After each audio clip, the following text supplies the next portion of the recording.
आज मैं आपको एक आध्यात्मिक कहानी सुनाऊंगा। तो चलिए सुनते हैं। भगवान की कृपा ही तो है। एक राजा था, उसका मंत्री भगवान का भक्त था। कोई भी बात होती तो वह कहता था कि भगवान की बड़ी कृपा हो गई।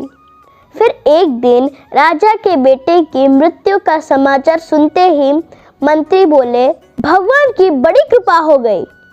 यह बात राजा को बहुत बुरा लगा, पर उस वक्त राजा चुप रहे।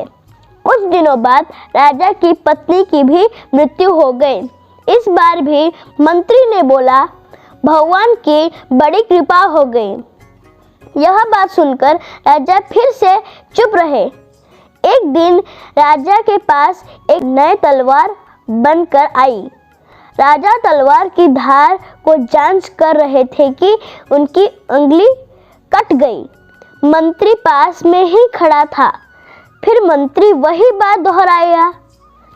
अब राजा के भीतर जमा गुस्सा बाहर निकला और उसने मंत्री को राज्य से बाहर निकल जाने का आदेश दिया और बोले, मेरे राज्य का अन्न जल ग्रहण मत करना। मंत्री बोला, भगवान की बड़ी कृपा हो गई। मंत्री राजा के आदेश को पालन करते हुए राज्य के बाहर निकल गया। कुछ दिन बाद राजा अपने साथियों के साथ शिकार के लिए जंगल में गए। जंगल में डाकुओं का एक दल था।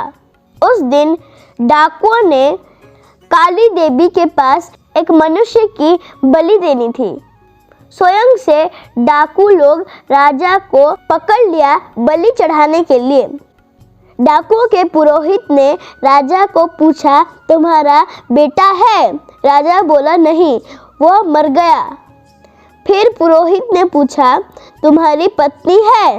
राजा बोले, नहीं, वो भी मर चुकी है।